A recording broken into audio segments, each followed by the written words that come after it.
બારની પરેશાન કલ્પના બારની ઓહો આ મને કઈ આ હવા નથી થયો કઈ ભોગવવાનું બાકી નથી ને કે મુખ્યમંત્રી પદ શું કહેવાય, વિરોધ પક્ષ શું કહેવાય, એમપી શું કહેવાય, મિનિસ્ટર શું કહેવાય. આ જીવ બળે લોકોની વાત સાંભળીને આપણને જીવ બળે લાગણી થાય કે તમે કંઈક કરો, તમે કંઈક કરો. એમાંથી આ પ્રયત્ન છે. આ પ્રજાને લાગે કે આજથી માંડીને ગઈકાલ સુધી બાપુ ઉપર અમારો રાઈટ હતો, મારી દીકરી પીટીસી ભણેલી બેકાર છે, સરકારે પ્રતિબંધ મૂક્યો છે ભરતી ઉપર, એ નોકરી ન મળે તો લગ્ન ન થાય, શું કરવાનું મારે? એ દીકરીને નોકરી કેમ મળે એનો જીવ બાપુ બાળે અને એટલું નહીં એને નોકરી આપે કે બેન સીધા નોકરી કરે ઠેકાને કરે. સરપંચ કે વોટર કનેક્શન કાપી નાખે સરકાર, જીબી વાળા પાણી ક્યાંથી પીવે, કાઢી નાખવાના બધા. આવા અનેક બેકાર હોય, બીજું ત્રીજું હોય, વિધાઉટ એપોઇન્ટમેન્ટ માટે મળવાનું હોય. તમે માલિક શેના છો? તમે તો વિચારો તમારી જાતને કે તમે બોન્ડેડ લેબર, તમે ભાડુતી લોકો છો, તમારે માર ખાવો છે, ભયમાં લેબર તમે હું ચોરી કરીશ. જેને કોઈ ચોરી ન કરી હોય એને કોઈના બાપની શાળા બાળી રાખવાની જરૂર નહીં. કોઈ ચોરી ન કરી હોય એટલે કોઈના બાપની શાળા બાળી રાખવાની જરૂર નહીં. માટે હું ડંકાની ચોટ ઉપર કહું છું, કોઈના બાપની શાળા બાળી નથી. એક માત્ર ઉપરવાળો ના પબ્લિક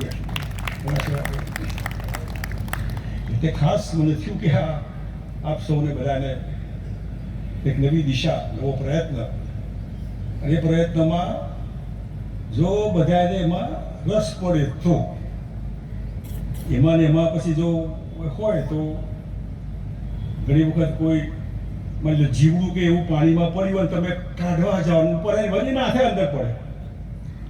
આપણે દૂધમાં પડી હોય કાઢવા વળી પાછું અંદર પડે પછી મરી જાય. આપણે કોશિશ કરવાની, નીકળો બહાર, નીકળો, ડર નહીં રાખો, ભય નહીં રાખો. તમને પણ કહું છું, ગુજરાતના કોઈ પણ ખૂણામાં કોઈ પણ પ્રજાજનો સરકાર કે બદમાશ ગુંડાઓમાંથી દુઃખી થતા હોય, પાર્ટીનો સંપર્ક કરજો. અડધી રાત્રે બાપુ બેઠા છે, તમે કોઈ ચિંતા નહીં કરતા, હિંમત આગળ હાય કરીને જાઓ. કેટલાકે તને ઉઠાવી લઈશ, તારા ઘેર આમ કરી જા, આ તો કરો. આ મહત્વ છે. હું તમને હિંમત આપવા માંગુ. સરકારે અમને જેટલો ત્રાસ આપવો એ ભલે આપે, પણ પ્રજા પબ્લિકને જે મતવાળા છે, જેના લીધે તમે બેઠા છો, જેના લીધે દિલ્હી હોય, અહીં હોય, જેના લીધે બધા બેઠા હોય, એનાથી શેના માટે તમે આમ મિયા મિદરી બની ગયા? શેના માટે હું થઈ ગયા છો? તમને એટલી ખબર નથી કે તમારી મહેરબાનીથી આ બધા છે, અને એટલી ખબર ના હોય તો પછી મરે લોકો જાઓ હરામ પર. તમને એટલી ખબર ન હોય કે અમારી મહેરબાનીથી બધું ચાલે. આ ટેક્સ, રૂપિયા, રોજ જાહેરાત, ક્યાંથી આવે પૈસા? જીએસટી, કોની જીએસટી? મફત છે બધું. આપણા બાપા કે માજી ગુજરી ગયા હોય, જાહેરાત આપતા હોય બેસણ આટલી, તો એ સેન્ટીમીટર માપી કે ઉભો રહી તું આ ઓછા કર. આપણા બાપાની ડોહાવાળી પ્રોપર્ટી મૂકી ગયા છે, એમાંથી જાહેરાતનું બિલ આપવાનું છાપામાં બેસણાનું, તો એ આપણે માપનું કરીએ છીએ. રોજ કરોડોની જાહેરાત, રોજ આપણા બાપના રૂપિયા છે. આપણા બાપાના જાહેરાત નથી આપતા, પણ આપણા મોટા બાપાઓ જે બેઠા છે રોજ જાહેરાતો આપે, આપણા બાપના રૂપિયા છે. આપણા ગઢવામાંથી આ જીએસટી, આપણા ગઢવામાંથી ગોળ, ચા, બીડી, કાપડ, જૂતા, હા એમાં ટેક્સ આવે છે બધું. આ ઇસ્કોનના ગાંઠિયા ખાશો એનું બિલ આવે, જીએસટી લાગે, આપણે આપીએ છીએ રૂપિયા. આ રૂપિયા એમના ન હોય. આટલી સમજણ આવે.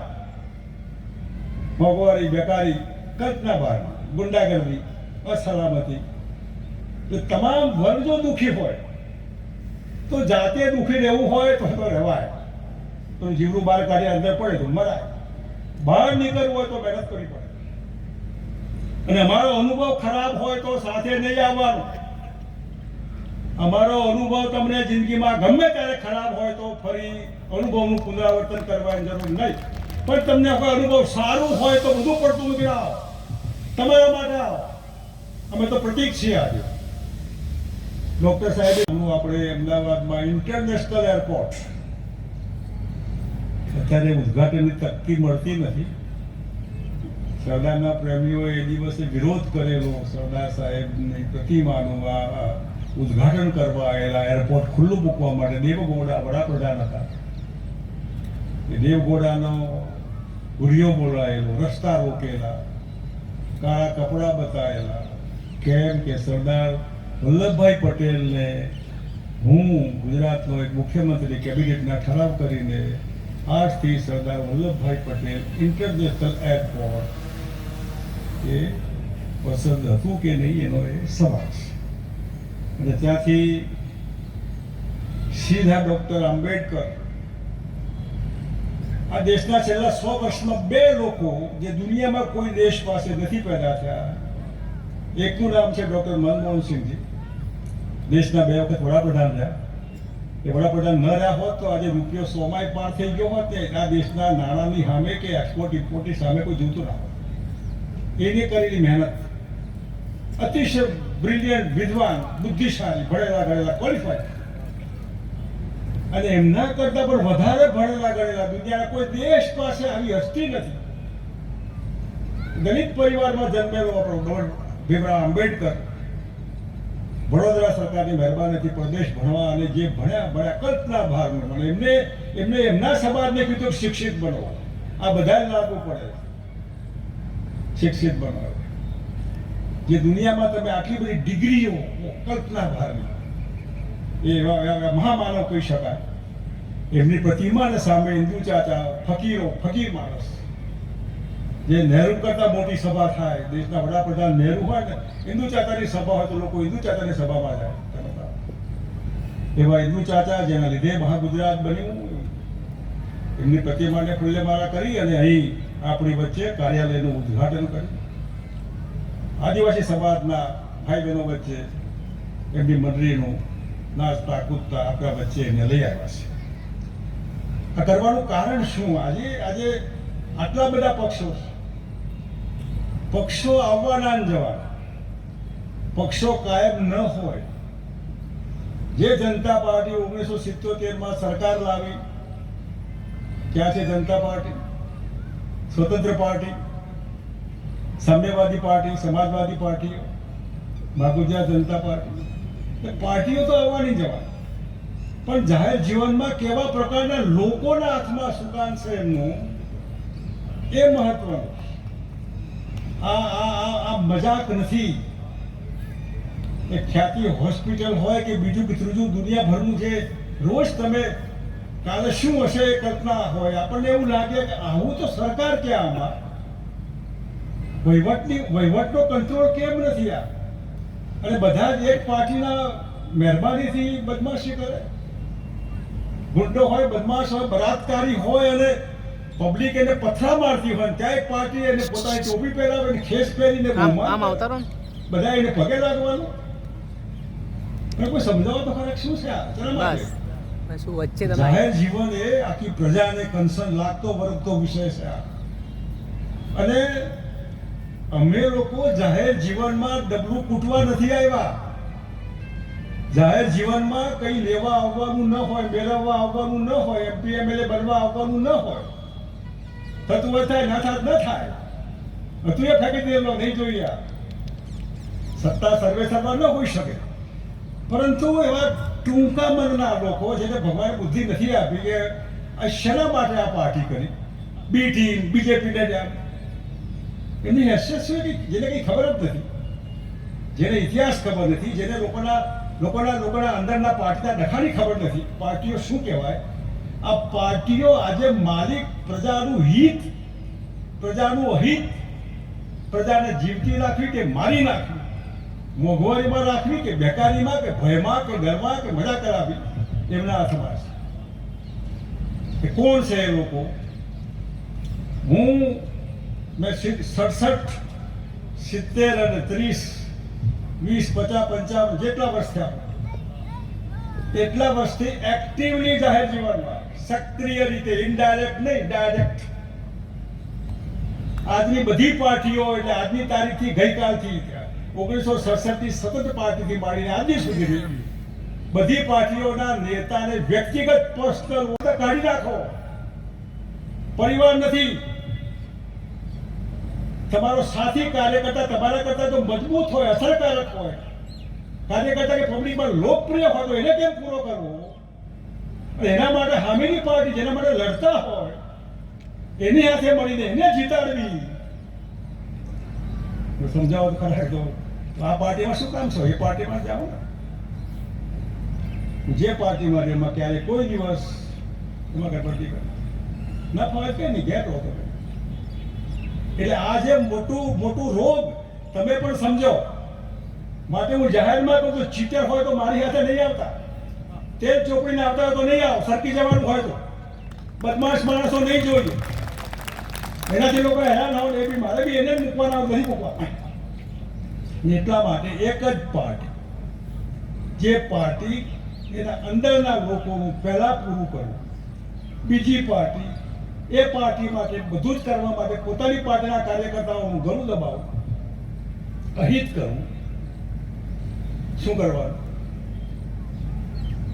બીજેપી કેમ છોડી? કોંગ્રેસ કેમ છોડી? ઘણી વાતો કહેવાતી નથી હોતી, જે મારા સ્વભાવમાં. કોઈનું જાહેર જીવનમાં ભ્રમમાં રહેવું, બાંધી નથી રાખવી, કહેવાનું મન ન થાય. અને એટલે મેં જાહેર જીવનમાં મારી જિંદગીમાં મેં ક્યાંય ટિકિટ નથી માંગી. કોઈ ટિકિટ આપો, લોકસભા, વિધાનસભા, રાજ્યસભા, ના. આ પાર્ટી કે પેલી પાર્ટી ગમે તે અને મંત્રી બનાવો, ના. તમે આના માટે નથી. તમે તો જનસંઘમાં પડ્યા હતા, જેમાં પહેલી કન્ડિશન હતી કે તમારે એમએલએ ને એમપી નહીં બનવાનું. આ કન્ડિશન તમારે માન્ય કન્ડિશન, તો ક્યાંથી બીજું બધું આવે? એટલે આજે જે રોગનું મૂળ છે એક જ પાર્ટીમાં મેં ફિક્સ છે. હામી પાર્ટી સાથે મળી જઈને, મિલી ભગત કરીને, કાવતરા કરીને, કોન્સ્પિરસી કરીને, જે કરવાનો કરીને પોતાની પાર્ટીમાં મેરિટ્સ વાળો વર્કર હોય એને પૂરો કરો. અને મેરિટ્સ વગરના લોકોનું શાસન હોય, કાવતરા બાદ ક્રુઅલ લોકો કે આવા રીતે કોન્સ્પિરેટર જે લોકો કહી શકાય, એમના હાથમાં કમાન્ડ હોય પાર્ટીનો, કાર્યકર્તાનું શું થાય? પછી તો આવા બુટલેગર હોય એને જ પગે લાગવું પડે. સ્ટેજ ઉપર તો સ્વાગત એનું થાય, બળાત્કારનું સ્વાગત થાય, સ્કીમ વાળાને ટોપી પહેરાવવામાં આવે, બધા સાષ્ટાંગ કરે, અધિકારીઓ કરે. મૌન રહેવાનું. આમાં બી ટીમ, સી ટીમ, મને કોક તો સમજાવો, શું લેવાનું, શું લીધું? આટલા વર્ષના પબ્લિક લાઈફમાં કોઈ મને કે બાપુ અમારી પાસે કઈ લઈ ગયા, અમને છેતર્યા. કાર્યકર્તાઓને હાથમાં રાખીને મોટા કર્યા. મેરિટ્સ વાળા, ચાપલુસ નહીં.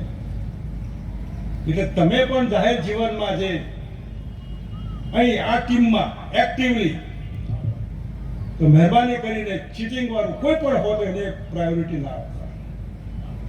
પ્રજાને છેતરવાની મરી ગયેલી પ્રજા છે એટલે તમે મારવાના. સરકાર મારી દેશે, અધિકારીઓ મારી દેશે, પોલીસ, કોર્ટ, બીજું ત્રીજું, બધે માણસ હેરાન પરેશાન હોય. તમારી પાસે આશા અપેક્ષા રાખતો હોય, તમે પણ એવા જ નીકળવાના હોય. એવા ન નીકળો. માટે થઈને આ પ્રજાશક્તિ પાર્ટી આ ખાલી શબ્દો નથી. આ તમે મને પૂછી શકો કે તમે હતા તો શું કર્યું, તમે બીજેપીમાં હતા શું કર્યું, તમે કોંગ્રેસમાં હતા શું કર્યું, તમે આરજેપીની સરકાર તમે શું કર્યું, તમે ભારત સરકારમાં હતા તમે શું કર્યું. એક ટકોરા બંધ, જ્યાં મોકવા આવે ત્યાં પહેલી પ્રજા, પબ્લિક પહેલી વાળો, ખેડૂત પહેલો વાળો, ગરીબ માણસ પહેલો, સામાન્ય માણસ પહેલો. એ રીતે જે મનમોહનસિંહજીએ કીધું કે અહીં માઇનોરિટીનો અધિકાર છે, અર્થઘટન કેટલા ખોટા થતા હોય છે. અહીં જેનું કોઈ નથી એ માઇનોરિટી. બહેનો આપણી માઇનોરિટી, ગરીબ આપણો માઇનોરિટી, ખેડૂત આપણો માઇનોરિટી. આ રાઈટ પહેલા પ્રોપર્ટી ઉપર એનો રાઈટ છે, એને આપો ને. તમારા હાથમાં હોય તો અને તમારા હાથમાં છે, કારણ કે વહીવટ તમારા હાથમાં, માલિક તમે છો આ પાર્ટી. જે આપવું જોઈએ